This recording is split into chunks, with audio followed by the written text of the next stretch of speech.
तो नारद जी ने धीरे धीरे और पार्वती जी के सारे गुणों का बखान किया कि तुम्हारी पुत्री से तुमको यश प्राप्त होगा, माता पिता को, और सारे लोगों में इनकी पूजा होगी, सारे संसार में इनके मंदिर बनेंगे, जो इनका पूजन करेगा उसके मनोरथ सारे पूर्ण होंगे, उसके लिए कोई कठिन काम नहीं होगा। अब लेकिन थोड़े से एक दो अवगुण भी है। राजा ने कहा, बोले महाराज आपने इतना सब कुछ बखान करके कहा कि इतने गुण पर अवगुण क्या है? बोले जो पति मिलेगा ना इनको वो अवगुण गुण रहित होगा, उसके सीताराम माता पिता भी नहीं होंगे और उदासीन रहेगा, सब संशय से रहित रहेगा। जय श्री राम। तो ऐसा पति मिलेगा। देखो हाथ देखने वाले पहले ऐसे ही कहते हैं, पहले कहेंगे आप बड़े भाग्यशाली हो, फिर कहेंगे तो पति कैसा मिलेगा इसकी आपकी पुत्री को? योगी जटल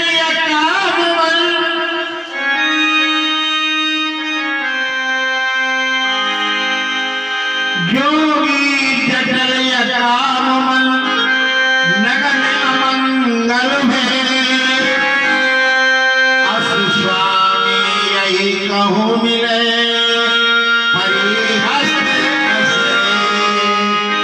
सियावज रामचंद्र देवी जय। महाराज आपकी पुत्री के हाथ में ऐसी रेखा पड़ी है कि इस पुत्री को जो पति मिलेगा ना वो योगी होगा, जटाओं का धारण करने वाला, उसकी सिर्फ जटाएं होगी, अकाम रहित होगा और नगन दिगंबर वेश का रहने वाला नगन रहेगा। सारे अमंगलों की जितनी वेशभूषा होती है वो उनको धारण करेगा। अस्वामी यही को मिले परिहस्त आश्रय। ऐसी रेखा आपकी पुत्री के हाथ में पड़ी है। अब बताओ ऐसी बात कोई कहीं कहे अपनी बेटी की तो माता पिता फिर क्या कहेंगे? राजा हिमाचल और रानी का दोनों का मन खराब होगा। बोले महाराज आपने बहुत बड़ाई की, बखान किया कि ऐसे ऐसे जो है यश होगा, और आप कह रहे हैं कि पति जब ऐसे मिलेगा तो वर्गी तो मुख्य बात है।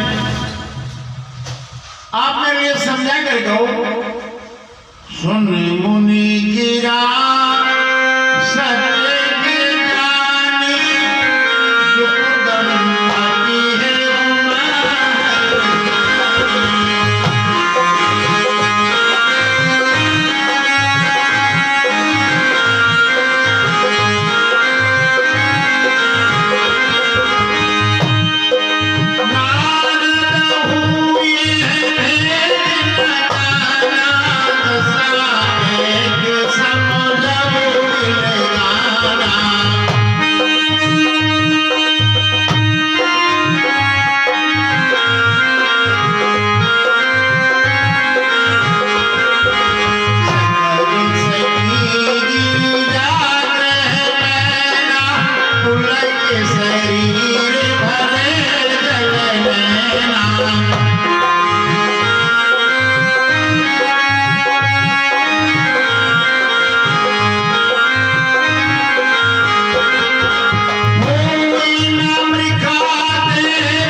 हिमांचल राजा और मैना पति पत्नी दोनों जो है दुखी हो गए और पार्वती जी की जितनी सखियां थी वे सारी देवी दुखी हो गई। उनकी आंखों में से अश्रु धारा बहने लगी। बोले महाराज हमारी पुत्री को जब ऐसा पर मिलेगा नंगा धड़ंगा अमंगल वेशधारी तो फिर जो है वही प्रधान बात है बर की कहा जाता है कि घर हीन दे लेकिन बर हीन ना दे तो फिर जो है कैसे जो है यश प्राप्त होगा, कैसे जो है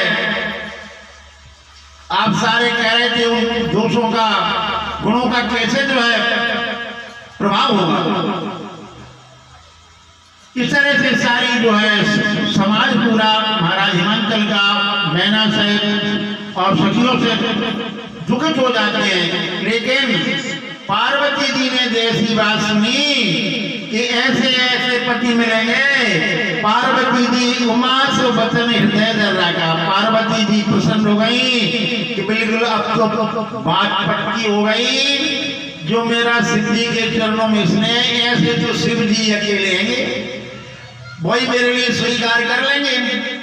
और जो है मैना हिमांचल राजा कहते हैं वही ना मृखा देव शिवा का देव ऋषि का नारद जी का वचन कभी झूठा नहीं हो सकता है।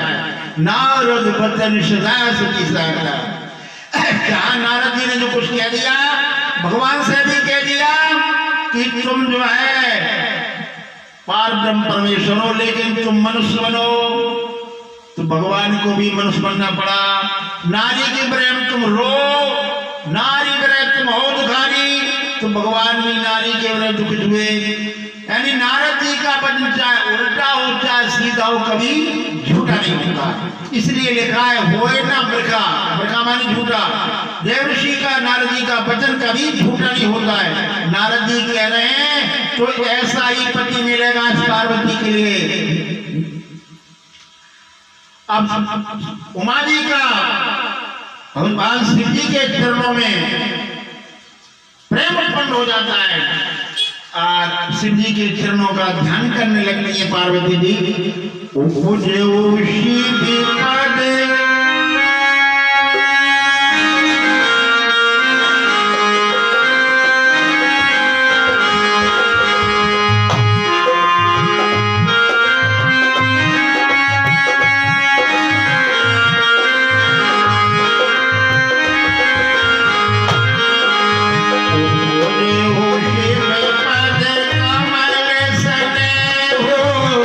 मिलन कठिन मन भाषण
ओर आ गई और शिव जी का ध्यान आ गया और शिव जी से मिलने के लिए मन जो है उतावला होने लगा, लेकिन अपने प्रेम को छुपा करके और सती जी पार्वती जी जो है सखी की गोदी में जाकर के बैठ जाती हैं। अब ऐसी वाणी को सुन करके और राजा हिमाचल और मैना दोनों विचार करते हैं कि देवर्षि नारद जी की वाणी झूठी नहीं होगी, अब क्या करना चाहिए।